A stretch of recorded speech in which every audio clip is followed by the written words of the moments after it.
Eu sou Márcio Fatioli, pastor da Igreja Internacional da Graça de Deus em Bauru, e estou na rua Cussi Júnior, número 325, no centrão da cidade. E para quem nos acompanha ao vivo, este é o Santo Jejum da Vitória. Estamos nos 3 domingos do agradecimento. Se você tem o que agradecer a Deus, você precisa estar conosco, precisa nos acompanhar, e a bênção do Senhor certamente te seguirá. Iniciamos a nossa mensagem primeiramente em Provérbios, capítulo 3, versículo 6. E antes de nós fazermos a leitura, nós vamos pautar essas 3 reuniões no tema agradecimento. Mas o tema agradecimento, ou gratidão, num termo mais apropriado, ela tem que se fundamentar em pelo menos 3 pilares. A gratidão, ela se fundamenta em reconhecer, primeiramente, em recordar e em retribuir.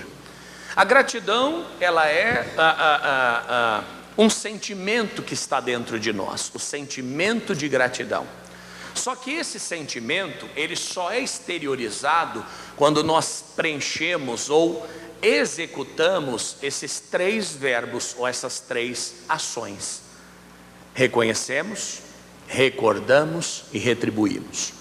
Nós vamos falar hoje do reconhecer. O que significa reconhecer, pastor? É admitir aquilo que Deus tem feito na nossa vida. Parece que é algo simples, pastor, mas é claro que eu reconheço. Não, a gente em alguns casos reconhece, mas não em todos. Às vezes nós atribuímos o nosso sucesso, por exemplo, ao nosso esforço, à nossa dedicação. Você prosperou, mas eu trabalhei bastante. Mas você é uma pessoa muito inteligente. Não, eu sou uma pessoa de leitura. Poxa, mas você teve um sucesso lindo na sua vida. É o talento, nada substitui o talento. Não, tudo isso pode vir, mas depois da graça de Deus, depois da misericórdia do Senhor, depois da força do Senhor, porque você é resultado da graça de Deus. Você pode começar dizendo isso? Diga: eu sou resultado da graça de Deus. Não é outra coisa, porque muita gente é até mais esforçada do que nós e não alcançaram o que nós alcançamos. Tem pessoas mais dedicadas do que todos nós e não viveram o que nós vivemos. Então reconhecer essa realidade é a primeira base da gratidão. Não tem como ser grato a alguém se você não reconhece o que esta pessoa fez por você. Eu já contei aqui, vale a pena o exemplo. No tempo da Covid, um amigo internado internou num dia: pastor, estou me sentindo mal, estou todo arrebentado, estou com falta de ar. Falei: amigo, vai para o médico, vai para o hospital. Tinha um bom convênio, procurou um bom hospital. Chegando lá, no primeiro dia, começaram a dar anti-inflamatório para ele, aquilo que dava para todo mundo, acho que cortisona, algum corticoide, alguma coisa assim. No segundo dia ele me mandou mensagem: pastor, eu estou cada vez pior, eu estou piorando. Falei: mas amigo, o que eles estão passando para você? Não, eles estão me dando cortisona. Falei: não senhor, tem que aplicar o protocolo que o Ministério da Saúde determinou. Naquela época você assinava uma autorização e o hospital ele aplicava um rol de medicamentos, que inclusive foi objeto de piada por muita gente, mas hoje os estudos confirmam. Por exemplo, a ivermectina, remédio de piolho, mas foi comprovado, os estudos estão comprovando que a ivermectina curou até câncer já em alguns casos. Então cuidado, viu? Nem todo mundo quer o nosso bem. E naquela época o Ministério da Saúde permitiu que os hospitais aplicassem esse protocolo, mas a pessoa tinha que assinar uma autorização. Falei para esse amigo, tem um monte de gente morrendo. O não você já tem, vai atrás do sim, pede para eles aplicarem esse protocolo. Pastor, eu vou pedir. Quando foi no outro dia: pastor, eu já pedi, eles não fizeram. Falei: eu estou indo aí agora. Fui lá no hospital, falei: olha, eu quero falar com o médico responsável. O senhor é o que é dele? Eu sou advogado dele. Ah, sim, ele vai atender, o senhor fica lá na porta do quarto, que ele está em atendimento, e logo ele fala contigo. Eu já tinha explicado na portaria o que eu queria que fizesse com a autorização do paciente. Quando o médico abriu a porta, ele estava lá no quarto onde o meu amigo estava. Eu falei: doutor, tudo bem, posso falar com o senhor? Ah, sim, eu estava aguardando o senhor chegar. Falei, olha doutor, é o seguinte, o que o senhor está aplicando aparentemente não está produzindo efeito. Então nós vamos autorizar para que o senhor inicie imediatamente o protocolo autorizado pelo Ministério da Saúde.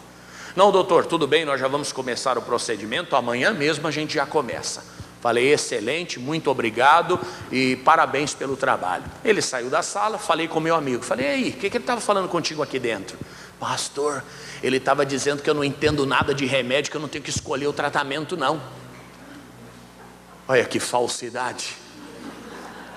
Falei, não, agora vai aplicar e você acompanha isso aí. Toda vez que a enfermeira vier trazer o medicamento, você pergunta o que é que está sendo te dado e eles vão te dar. Se não der, você me avisa que eu volto. Ok, começou o tratamento naquele dia, conforme o médico falou, imediatamente. No segundo dia, pastor, já estou bem melhor. Terceiro dia, pastor, já não estou sentindo mais nada. Quarto dia, o cara estava de alta. Louvado seja Deus, a vida dele foi salva. Deus ali, pela sua graça, permitiu aquela iluminação. Camarada tomou o remédio e conseguiu se livrar daquilo. O tempo passou e um dia numa conversa com esse amigo eu estava dizendo assim, rapaz, você tem que me tratar muito bem, viu? Porque até sua vida você deve a mim. Fui eu que salvei tua vida naquele dia, viu? Ele olhou para mim e falou assim, mas se o senhor não tivesse ido lá, eu teria morrido, hoje eu estaria com Jesus. Eu falei, então por que você não avisou? Eu atrapalhei a felicidade dele, gente. Eu atrapalhei, porque se o senhor não tivesse ido, eu teria morrido, eu estaria com Jesus. Ué, só ter avisado. É verdade ou não? E um sepultamento assim você faz até com mais alegria. Porque você fala, olha, o irmão realizou o sonho, é ou não é? Falando nisso, um amigo não tinha experiência no ministério e morreu alguém, ele foi fazer um velório. Talvez seria até o desse amigo, né? Se ele tivesse avisado. E ele não sabia o que falar nem o que cantar. Aí ele começou uma canção que todo mundo conhece, na cabeça do defunto. Quanto tempo eu esperei, chegou a minha vez. Acho que o defunto olhou assim e falou, mas quer dizer, no caso desse meu amigo, a canção seria válida, não é verdade? Afinal de contas, era o que ele queria. Onde eu quero chegar? É claro que foi uma brincadeira, mas às vezes nós fazemos isso com o Senhor. Nós pedimos algo para Deus e Deus dá. Lá na frente a gente esquece que pediu. Às vezes nós alcançamos alguma coisa e a gente até esquece que foi resultado de uma oração que a gente fez há anos e nós atribuímos a ajuda de alguém, auxílio de alguém, ou então, porque se não fosse assim seria de outro jeito. Puxa vida, irmão, reconheça o Senhor em todos os seus caminhos. Olha o que ele diz, Provérbios 3:6, reconhece-o em todos os seus caminhos. Irmão, tem oração que você fez que você nem se lembra e Deus está lhe atendendo nesse momento. Tem orações que a gente nem fez e ainda assim Deus ele nos atende porque sabe da nossa necessidade. E irmãos, quantas vezes você pensa assim, uma vez aconteceu comigo, estou com uma vontade de comer um sonho, um pão, qualquer outra coisa, e chega alguém e fala, olha, trouxe para você, é exatamente aquilo que você estava com vontade. Claro, isso é uma bobeira, é uma coisa simples, uma coisa pequena, mas quantas vezes Deus coloca o médico certo na nossa frente. O médico olha e fala, não, isso aqui está tudo errado, eu conheço essa história, isso aqui é assim, assim, assim. Eu vi um caso até da minha irmã que foi fazer a visita, a criança sentindo dores, foi no médico, não, isso aí pode ser alguma coisa que ela comeu, uma indigestão, pode ser um efeito de um alimento e tal. A mãe não se contentou, foi em outro médico, falou, doutor, esses são os exames, é isso que ela está sentindo. O médico falou, eu não preciso nem ver os exames, se é apendicite, ela tem que passar agora por uma cirurgia. Quer dizer, encontrar aquele médico salvou a vida daquela criança. Quem está por trás disso? É Deus, é o Senhor. Irmãos, tantas casas na cidade e a sua é preservada, é poupada mesmo diante dessa criminalidade que a gente vê. Tanta gente foi na própria Covid, você está aí. Olha aí, meu irmão, como Deus tem cuidado de você. Mas não é só o fato de Deus ter feito, você tem que reconhecer que Ele fez, porque Ele realmente é fiel, é grande, é poderoso. Mas às vezes o nosso orgulho é maior do que tudo isso. Às vezes a nossa falta de memória, às vezes a nossa displicência, às vezes a nossa falta de fé até mesmo. Será que foi Deus que fez? Foi. A vida já é um milagre.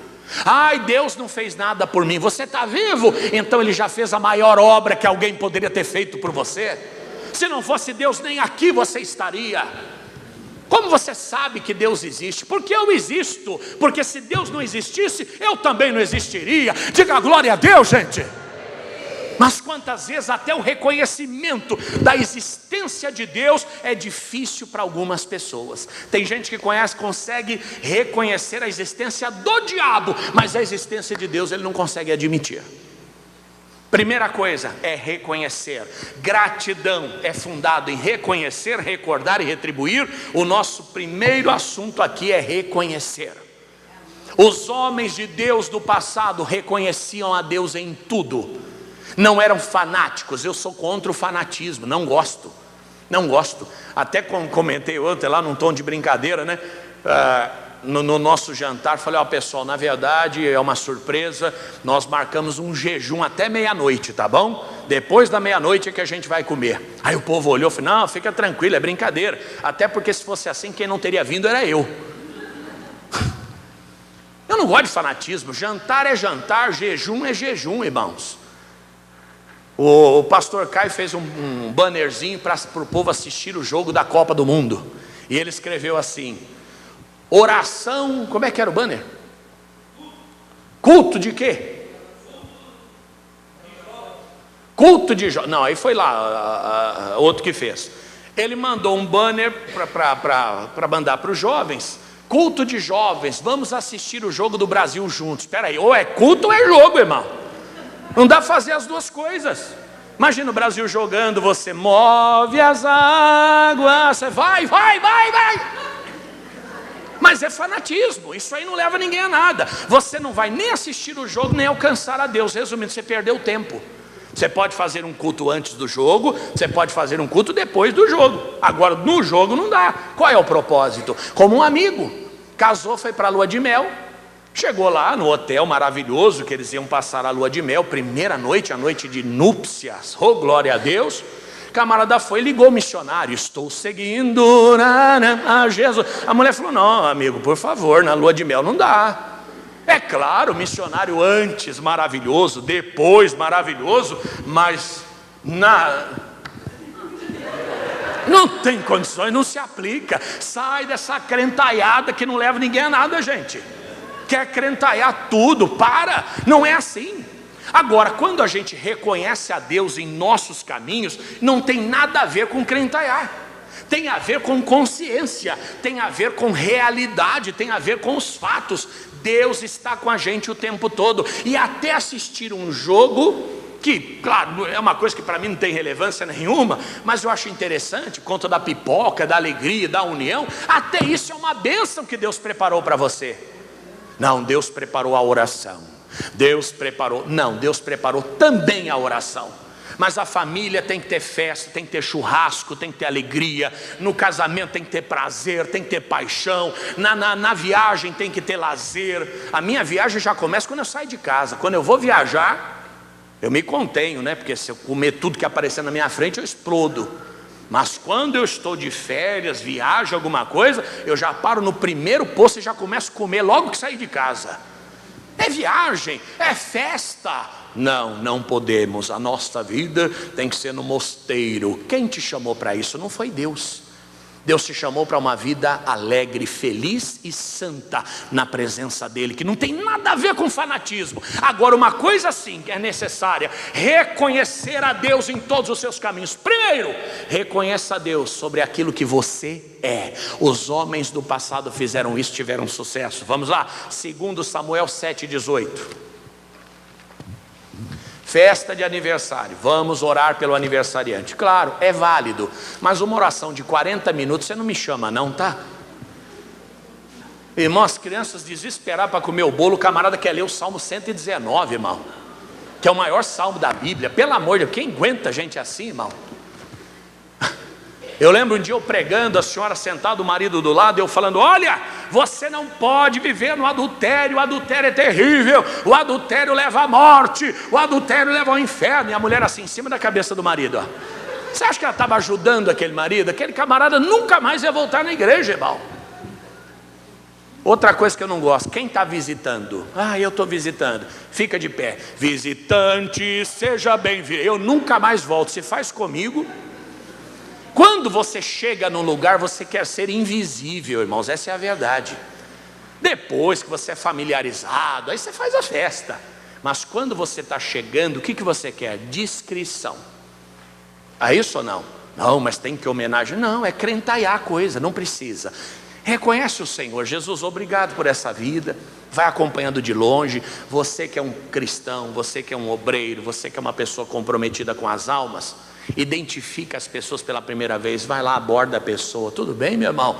Hoje é a sua primeira vez, seja bem-vindo, viu? Olha, o pastor está à disposição, se quiser atendimento é só ir lá. Se quiser eu te acompanho. Não, obrigado, só fique em paz. O culto próximo é na quarta-feira, você vai ser muito bem-vindo. É isso que a gente tem que fazer, não é nada além disso. Não precisa expor, envergonhar, mas às vezes as nossas estratégias, elas são contra-estratégias, né? São estratégias do avesso. E isso vale também para reconhecer o Senhor em todos os nossos caminhos. Faz com santidade, mas com inteligência também. Olha o que Davi disse: então entrou o rei Davi, segundo Samuel 7,18, e ficou perante o Senhor, e disse: quem sou eu, Senhor Jeová, e qual é a minha casa? Para quê? Que me trouxeste até aqui. Para. Pastor, essa frase é bonita, mas ela fica muito mais linda quando você faz a leitura contextual. O que é isso?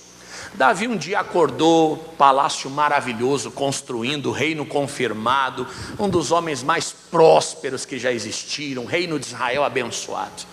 Quando ele olhou de longe, ele viu o tabernáculo que ficava em Siló. O que é isso?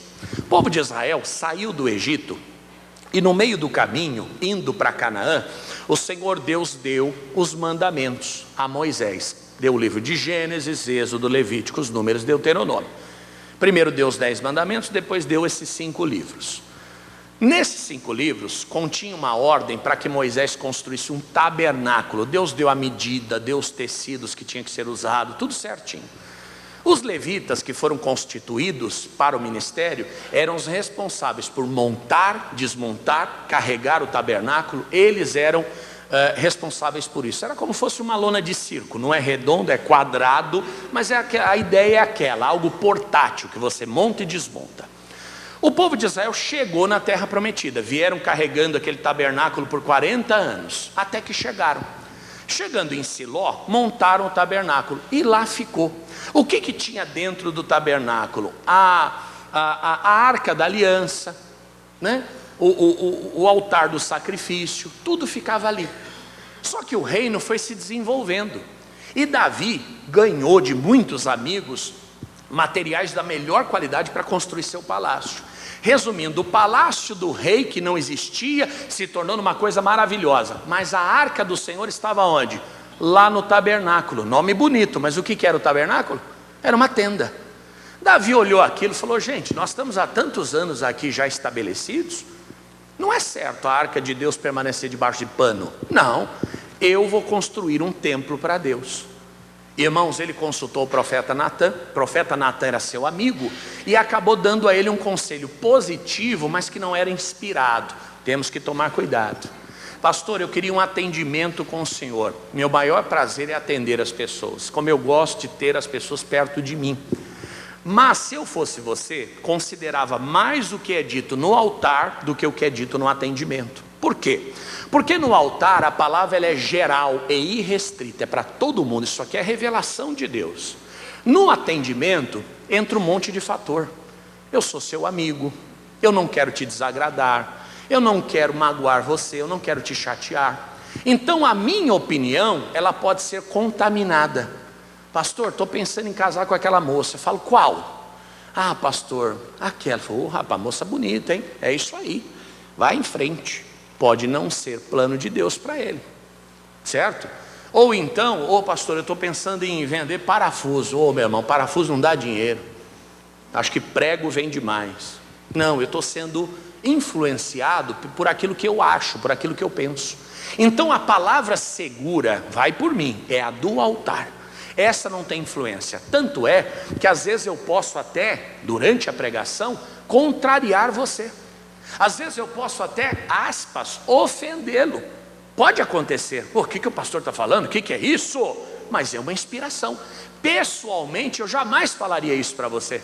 Jamais, olhando nos seus olhos, você tem que tomar juízo. Nunca eu falaria isso para você, ou dificilmente falaria. Então fica com a pregação. Natan falou: olha Davi, Deus é contigo, vai lá, faz o que tem que ser feito, a bênção é grande. Natan foi embora. Chegou em casa, o Senhor falou para ele: o que você falou? Não era nada disso que era para ter dito. Eu não quero que Davi construa esse templo para mim. Volta lá e diz para ele não construir, porque ele tem sangue em suas mãos. Agora ele vai prover o material para o filho dele construir. Já que ele tem dinheiro, ele vai pagar, mas o templo não vai ser templo de Davi, vai ser templo de Salomão, que é como nós conhecemos até hoje. Ele foi até Davi e falou a Davi: é o seguinte, os planos mudaram, Deus não autorizou a construção, agora ele determinou que você provesse o material. Ah, mas por quê? Porque você tem sangue nas mãos. Lembra do caso da mulher do Urias? Davi matou milhares. Lembra das mulheres, né, que gritavam: Saul matou 10.000, Saul matou 1.000, Davi matou 10.000. Pastor, por isso que ele não pôde construir o templo? Não, porque os 10.000 que Davi matou foi no exercício do seu dever legal.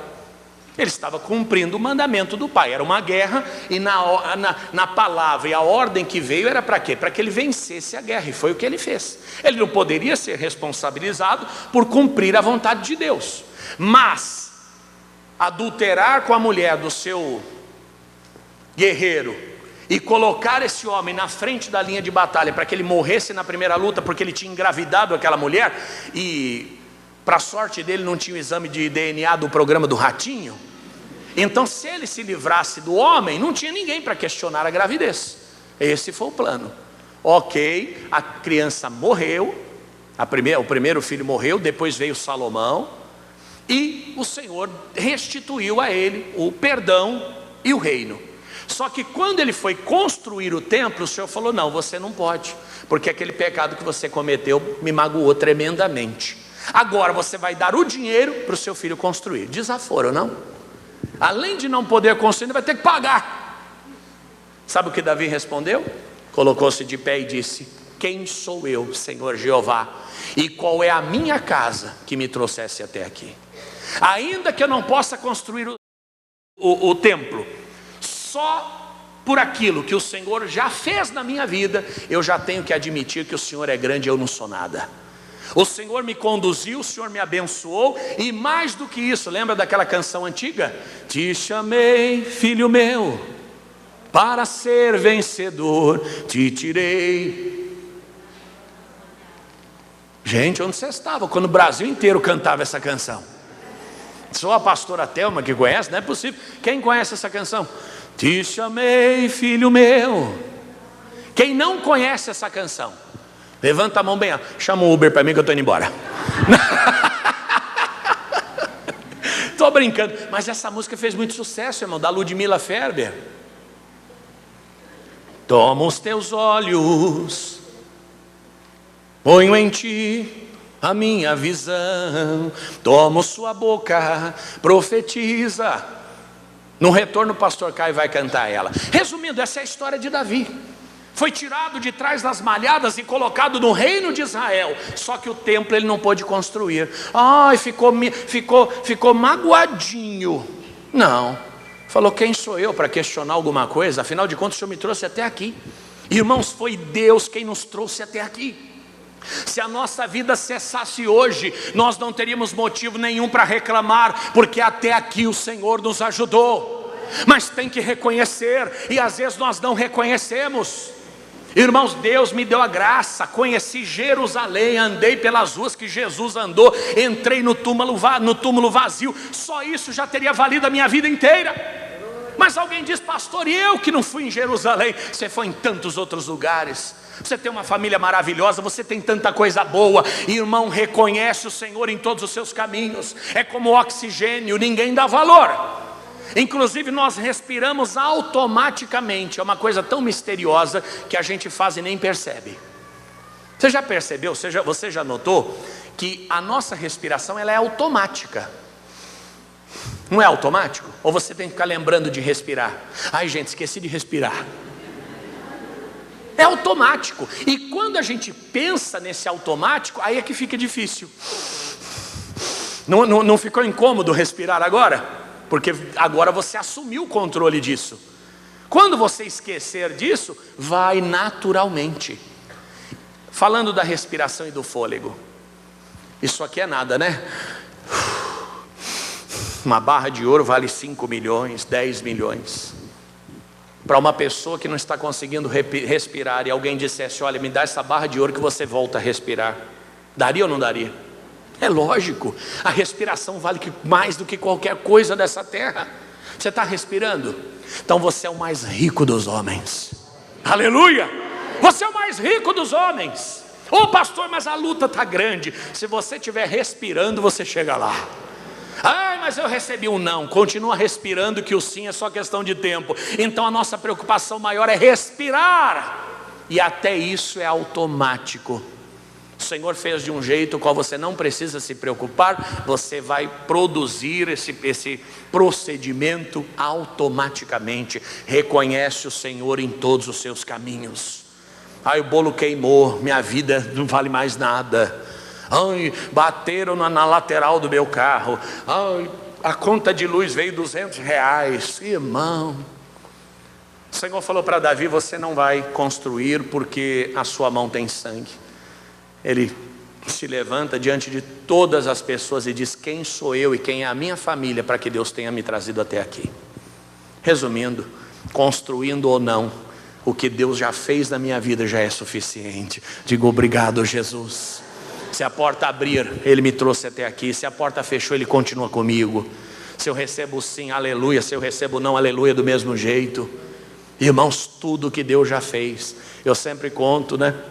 Trabalhava no escritório de advocacia, e naquela época não tinha nem computador. O computador chegou naquele período, e até a advogada mandou buscar no Paraguai. Antigamente tinha isso, né? Trazer coisa do Paraguai. Quem lembra desse tempo? Você trazia coisa do Paraguai e não podia nem entregar em qualquer lugar. Você tinha que marcar numa pracinha, num lugar, porque não pagava imposto. Podia até ser preso naquela época. Você ia lá, pegava o equipamento. Compraram muito videocassete. Quem é do tempo do videocassete aí, gente? Meu Deus do céu, Jesus amado. Quem usou bip? Quem usou bip? Você é velho mesmo, irmão. Eu estava nessa. Eu tinha um bip aqui do lado, porque é o seguinte: não tinha telefone celular, telefone fixo era caro. Então você ia no orelhão. Quem sabe como funciona o bip? Isso, então vale a pena explicar. Você ia no orelhão e você ligava para um número e dava o código da pessoa. Olha, eu quero mandar uma mensagem para o código 3529. Ah é?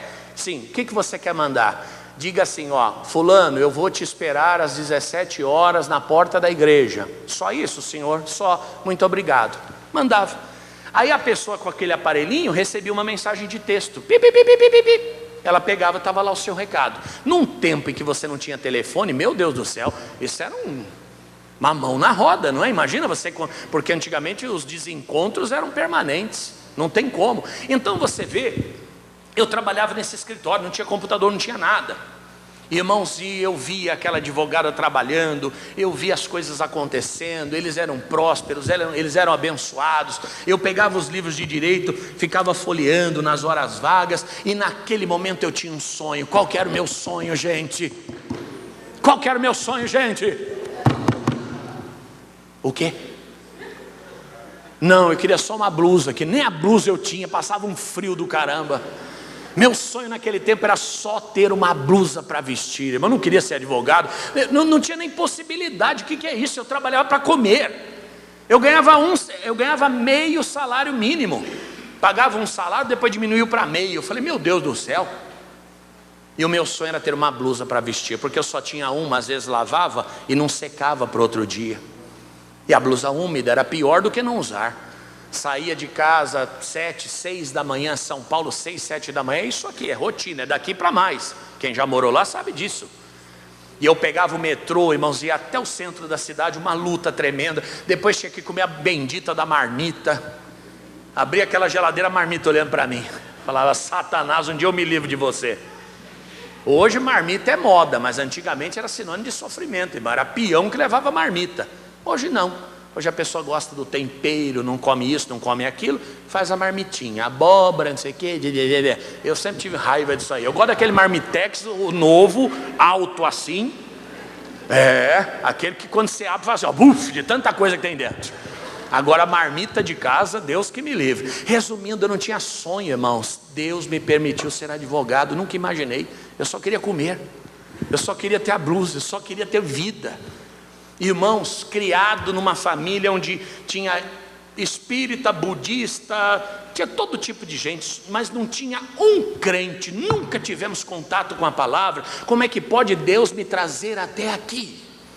Depois me converti, assisti o missionário, o pastor Jaime na televisão, porque há algum tempo atrás o missionário era o brasileiro que mais aparecia na televisão, admirava, tinha muita vontade de conhecê-los. Irmãos, missionário me chama pelo nome, é um privilégio. Fatioli, como é que está? Tudo bem? Ô missionário, como é que está o senhor? Tudo bem? Pastor Jaime, irmãos, toda quinta-feira estava com ele, agora estou com ele uma vez por mês. Que privilégio, quem sou eu? Nem crente a minha família era.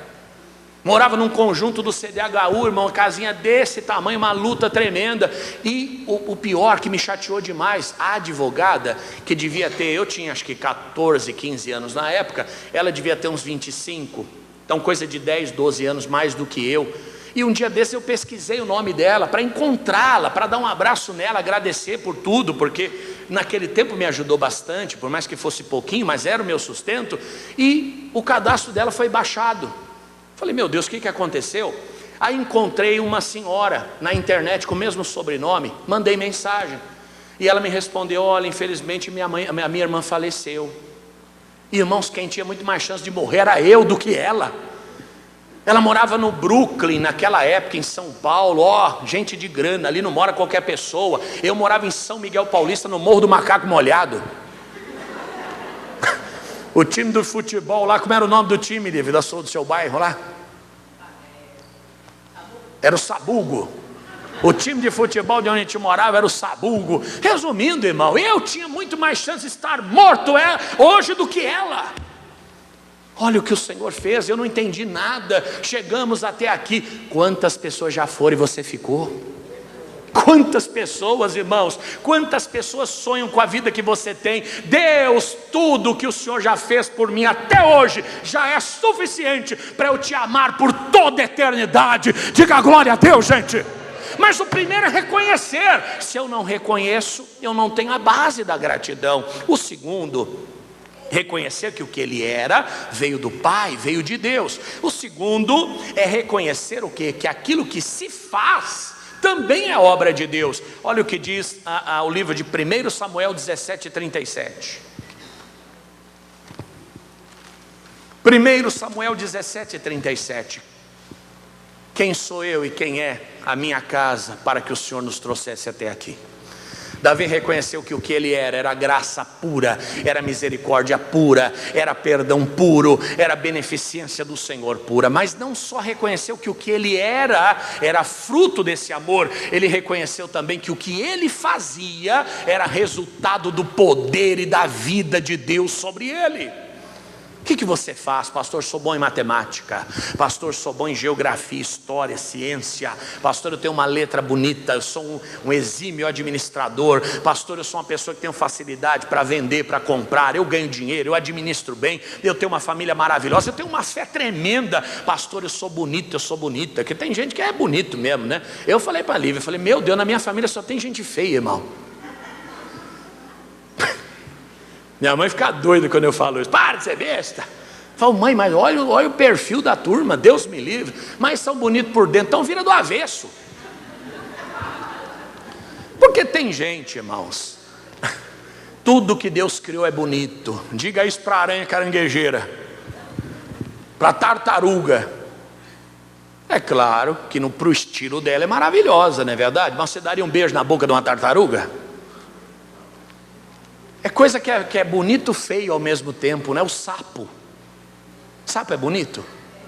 É bonito, mas quando a gente quer xingar alguém, a gente fala, parece um sapo.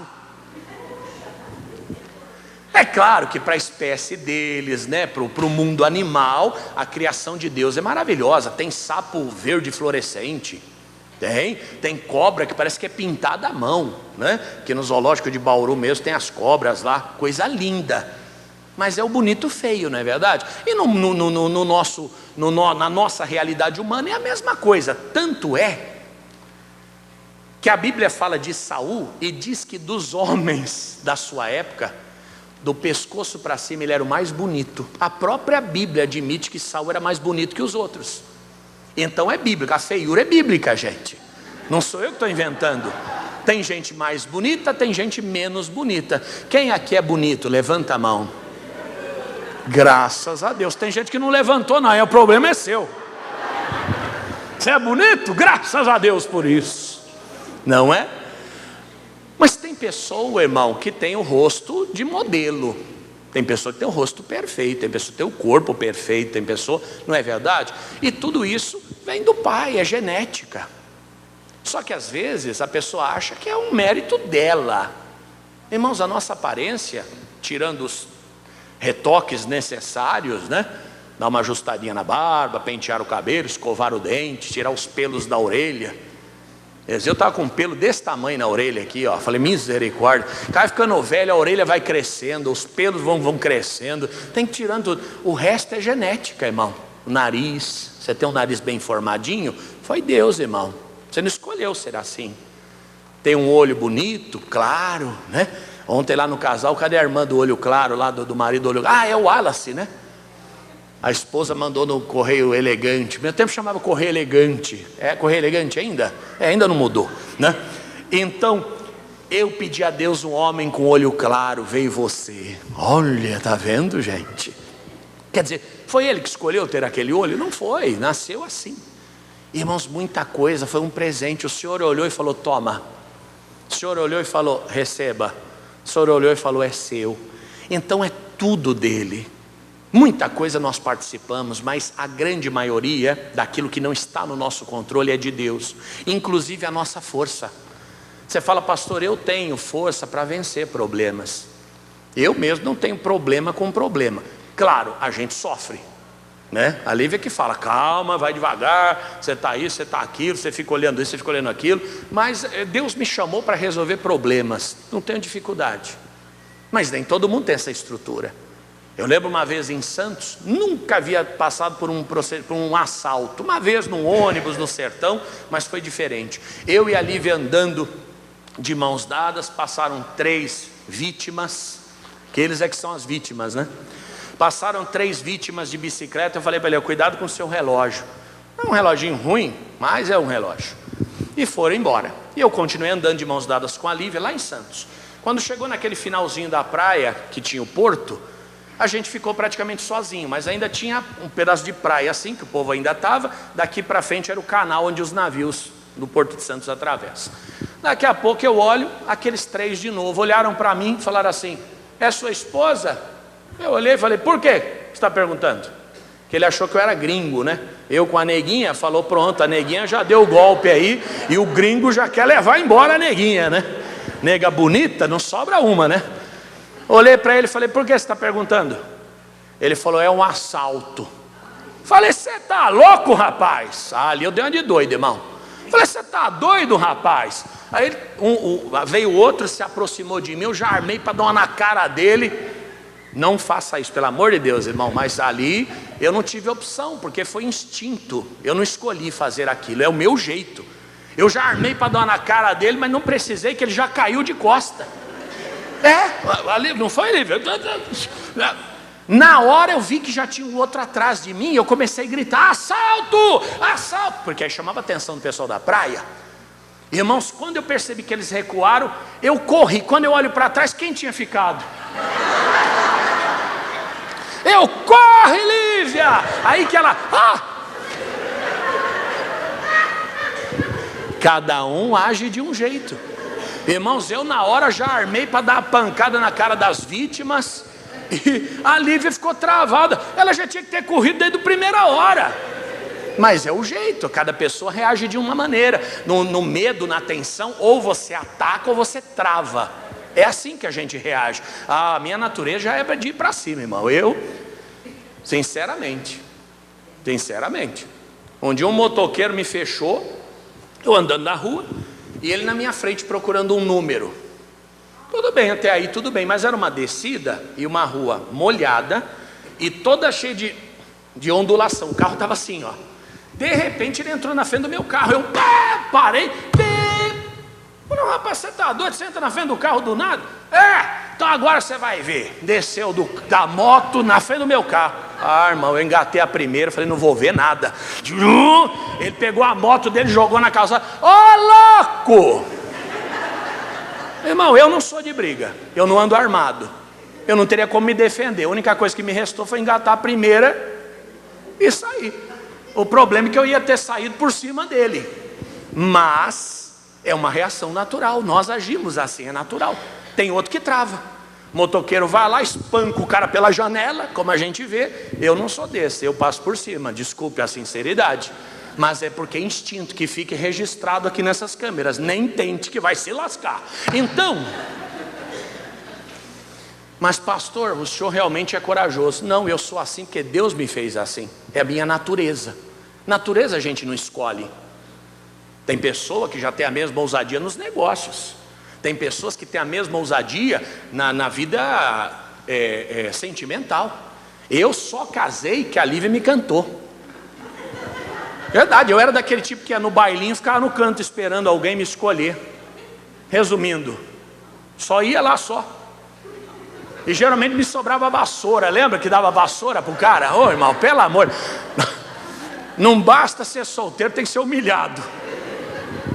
Mas aí conheci a Lívia, nos conhecemos, aí pronto, ela quis casar comigo, ela não desistiu, desesperada. Você vê, para uma coisa, eu sou ousado, eu não tenho medo de nada. Está na minha natureza. Se você, pastor, tudo bem, minha irmã. Pastor, você não presta, quem não presta é você. Eu sou assim, é minha natureza. Como Pedro morreu por Jesus, mas também quando foram prender Jesus, ele arrancou ele do soldado, falou, vem que você vai, vem que aqui tem. Jesus falou, rapaz, você está doido, você acaba com tudo desse jeito. Quem fez Pedro assim? Foi Jesus. Só que tem um porém. Quando você usa a natureza que Deus te deu para a defesa do evangelho, ótimo. Agora usar a natureza que o Senhor te deu, não é? Para violar a palavra, para pecar, aí não pode. Pastor, mas só quase passou em cima do cara. Já ouviu falar em legítima defesa? Estou dentro da lei. Eu não sei se ele está armado, eu não sei o que ele queria fazer comigo. Ele desceu da moto, o que ele queria fazer comigo? Não sei. O que me restou foi fugir. Se eu desse ré não daria tempo, eu tive que fugir para frente. Então, Davi disse, o Senhor me livrou da mão do leão e da mão do urso, e Ele me livrará da mão deste filisteu. Diga glória a Deus. Percebe que aqui no contexto, o gigante Golias afrontava o povo de Israel. O pai de Davi era o filho mais novo, falou para ele, olha, seus irmãos estão na guerra, então leva um lanche para eles, e já leva para o capitão também, que é nosso amigo, leva alguma coisinha para eles comerem. 40 dias, irmãos, o gigante afrontava o povo de Israel, não teve um para comprar essa briga. Saul olhando de longe, amedrontado, assustado. O Davi foi lá levar o lanchinho. Quando viu aquele camarada xingando, Davi falou, quem que ele pensa que é? Para falar assim com o povo de Israel. O irmão dele falou, Davi, dá um tempo, não se mete com isso não. E outra coisa, o que o rei quer dar para quem derrubar esse gigante? Olha o Davi, 15, 16 anos de idade, falou, o que ganha quem derrubar o gigante? Alguém falou, olha, vai casar com a filha do rei e vai ser isento de impostos para sempre. Davi falou, é comigo. Falou, irmão, eu vou lá me apresentar. O irmão dele falou, menino, vai para casa, o que você está fazendo aqui? Eu vou. Foi lá até o rei, falou, rei, dá licença, desculpa. Esse camarada está xingando Israel, mas não pode ficar assim não. Eu estou disposto a ir lá e derrotá-lo. O rei falou, amigo, você não pode, você é um menino, você não tem experiência. Ele já é homem formado e ele é guerreiro desde sempre. Davi falou, rei, me permita, eu tenho uma experiência, eu cuidava das ovelhas do meu pai, veio um leão e um urso e eu consegui livrar o rebanho, e a mesma coisa vai acontecer com ele. Isso, a história narrada resumidamente. Mas olha qual foi a frase que Davi usou. Disse mais Davi: o Senhor me livrou da mão do leão e do urso, e ele me livrará da mão dos filisteus. Tem toda a diferença. Davi não disse eu livrei, eu fiz e aconteci. Não, Davi disse o Senhor me livrou. Ô pastor, mas na prática foi ele quem pegou um urso e rasgou ao meio. Ok, mas quem, humanamente falando, teria força para fazer isso? Os 3 que eu coloquei para correr lá em Santos, quem, humanamente falando, faria isso? Eu poderia estar morto agora, e as vítimas soltas. Eu poderia agora estar aleijado, paraplégico, tetraplégico, depende de onde um tiro acerta. Tinha um camarada atrás de mim, eu não vi. Eu só vi depois, quando eu olhei, eu falei, vou correr, porque tem 3 aqui. Podiam ter pego ela, podia ter acontecido tanta coisa, meu irmão. Foi o Senhor quem me livrou. Ah, mas é o médico que é bom. Irmão, foi Deus que deu a capacidade para aquele homem. Ah, mas o advogado é bom. Perdeu um prazo, acabou, você perde a causa. É Deus quem cuida de tudo, meu irmão. É Deus quem cuida. Contei para vocês de uma audiência de uma pessoa que eu atendi. Tinha uma testemunha. Mandaram o link para todo mundo, que hoje tudo é online. A pessoa clica no link, entra na tela e fala na audiência. E chegou no dia da audiência, mandei o link para a mulher não conseguia entrar.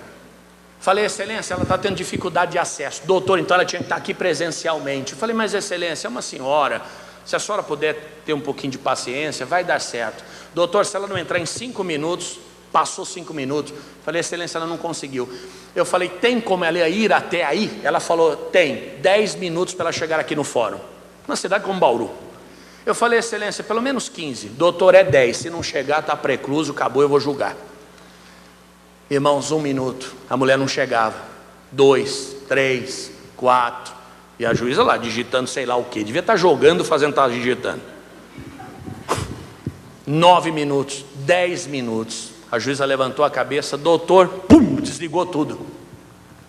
Falei, meu Deus, e agora? Desconectou.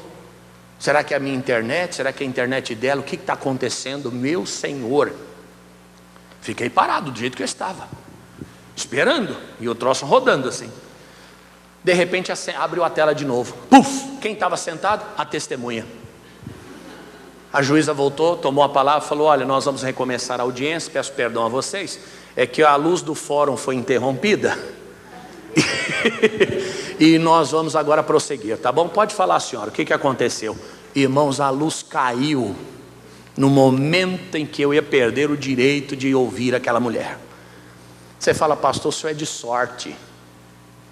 Irmão, não existe sorte, existe Deus. Irmãos, e quantos aqui não teriam esse testemunho para contar? Quantos aqui não teriam experiências parecidas com essas? Ou não tem? Um médico passando na hora falou, não, esse aí não pode, esse remédio não é bom, é o outro que tem que usar. É isso ou não?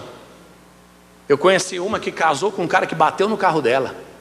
Bateu no carro, pau! Nas tratativas lá do acordo, acabou pegando amizade com um cidadão e casaram e foram felizes para sempre. Eu tive um casal em Campinas que se conheceram num velório. Fulano lá, ela do lado, o cara do outro, olhando para o defunto. De repente levantaram os olhos, cruzaram os olhos, tocou a música do Titanic, a Rose e o... Como é que é a música do Titanic? Como é que é o... Só o...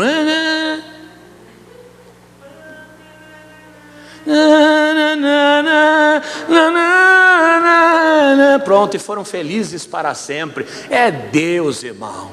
Davi falou, olha, o Senhor me livrou da mão do urso. É o Senhor que vai te livrar, é o Senhor que te livrou, é o Senhor que abriu porta para você, é o Senhor que te curou, é o Senhor que te deu vitória, o Senhor que te deu tudo.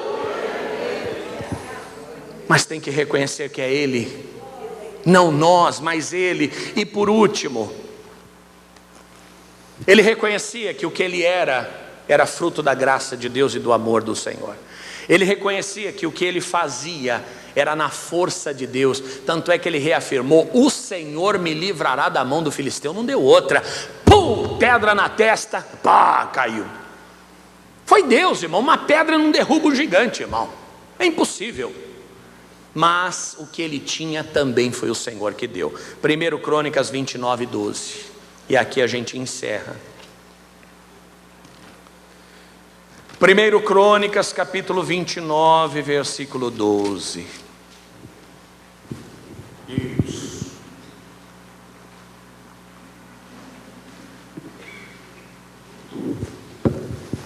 Primeiro Crônicas 29, 12.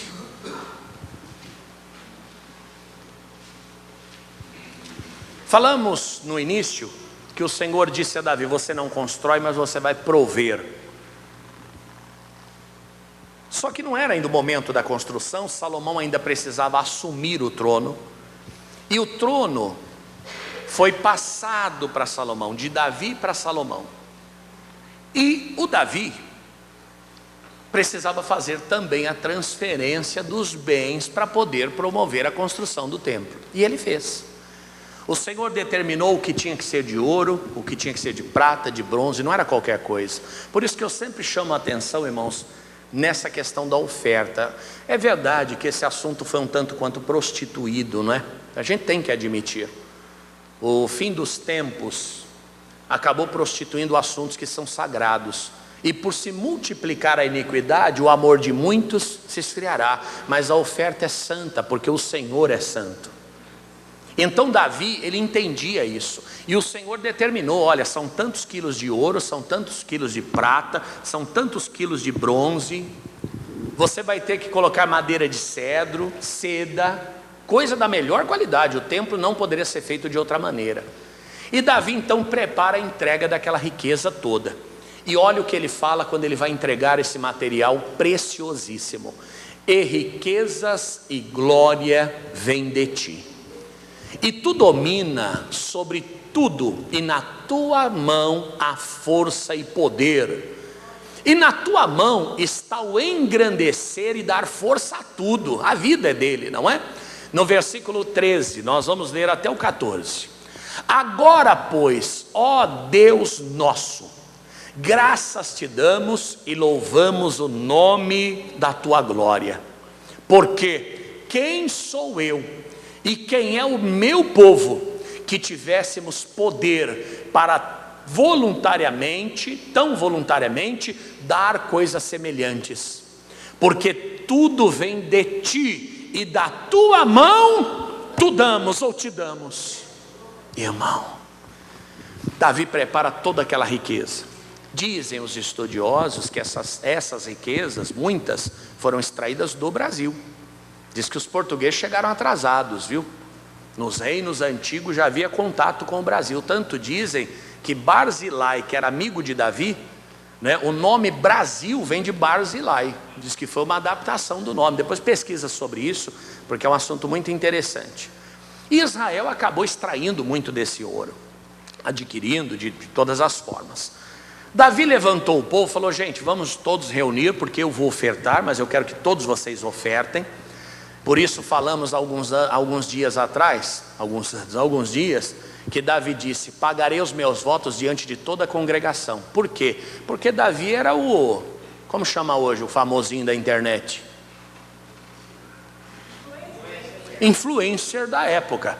Não era digital, mas ele influenciava os atos de todo mundo. Davi era o cara que todo mundo queria usar a camisa que ele usava, que todo mundo usava o boné que ele usava. Era o top da época, né? Para aquela geração. Então no templo ele fazia questão de cumprir os seus votos diante de todo mundo, para ensinar as pessoas como deveria servir ao Pai. E quando eles amontoam aquelas ofertas, eles ajuntam as ofertas, Davi se levanta. E a oração que ele faz é maravilhosa. Ele disse: olha, todo o poder e toda a vida vem de ti. E foi o Senhor quem nos moveu para isso. Até a vontade de ajudar veio do Pai, não é nossa. Porque a nossa vontade é de comer sorvete, irmão, granola e açaí. É isso ou não? A nossa vontade é comprar carro que esquenta o banco. Num lugar quente desse aqui, para que serve? A nossa vontade é viajar para Bariloche, comer pizza gigante de 16 pedaços. Quem gosta, diga amém. Todos meus amigos. Mas ofertar parece que é tão difícil. Você fala, pastor, eu não consigo dar R$1 na igreja. É porque Deus não está te movendo. No dia que Ele te mover, você dá. E não dá R$1 não, dá muito mais. Eu não consigo dar meu dízimo. E às vezes se acha até privilegiado, tá vendo? Olha aqui, aquele lá, 10% do salário ele está entregando. Irmão, desprivilegiado é você, porque Deus não te tocou. No dia que Ele te tocar, você não consegue ficar com o que é dele. Não tem saída. Davi disse, olha, foi o Senhor que nos deu essa capacidade de ofertar. E não só isso. Quem somos nós para achar que te damos alguma coisa? Porque na verdade tudo vem das tuas mãos e para as tuas mãos nós estamos devolvendo. Irmão, uma pessoa milionária como Davi reconhecer isso, você fala, pastor, então Davi ficou sem nada. Porque quem é mão aberta desse jeito acaba ficando sem nada. Pelo contrário, a Bíblia diz que ele morreu velho e farto de dias, velho, rico e farto de dias. E o melhor de tudo, o filho dele ainda ficou mais rico do que ele. Mas isso, irmãos, são elementos da gratidão. O primeiro elemento do tripé da gratidão é o reconhecimento. Primeiro, que aquilo que eu sou foi Deus quem construiu. Segundo, aquilo que eu faço é Deus quem faz por meio da minha vida. E terceiro, aquilo que eu tenho, na verdade veio das mãos dele, eu só devolvo. O problema é que a gente na prática tem tanta dificuldade para fazer isso. Por isso que às vezes a gratidão é o item pelo qual a gente mais falha. Porque gratidão não é Deus é bom, Deus é maravilhoso. Não, é mais do que isso. É reconhecer que o que você é foi Ele que fez. Aquilo que você faz, na verdade é Ele quem faz. E o que você tem veio das suas mãos. Sendo assim, o primeiro tripé da gratidão, que é o reconhecimento, você já preencheu. E te digo mais, Jesus ele disse, quem estiver ou quem quiser salvar a sua vida vai acabar perdendo. Mas quem perder a sua vida por amor de mim, vai acabar ganhando. Irmãos, é essa a regra da palavra do Senhor. Quando você se apega, você fica sem nada. Quando você é liberal, até aquilo que você não teve, você passa a ter, porque o Senhor só acrescenta. Na verdade, Deus não quer que o Abraão sacrifique o filho. Tanto é que não sacrificou. Deus só queria saber se Abraão amava o Senhor mais do que o filho. Deus não quer que você venda casa, carro, dê na igreja, não. Deus só quer ter a certeza que Ele é o teu Deus, não essas coisas. E uma vez que você prova a Ele isso, você está livre para ter quantas casas e carros você quiser, e o Senhor vai te acrescentar cada dia mais. Diga obrigado, Jesus, e vamos aplaudir a Ele. Oh, glória a Deus! Quero que você feche os seus olhos, curve a sua cabeça. E você que está em casa, eu te abençoo em nome de Jesus e te convido para participar deste seminário que estamos iniciando hoje. O primeiro tripé da gratidão é o reconhecimento. E domingo que vem nós vamos falar sobre recordar e depois sobre retribuir. Fica na graça, fica na paz, até mais. Em o nome de Jesus, em o nome de Jesus, você triunfará.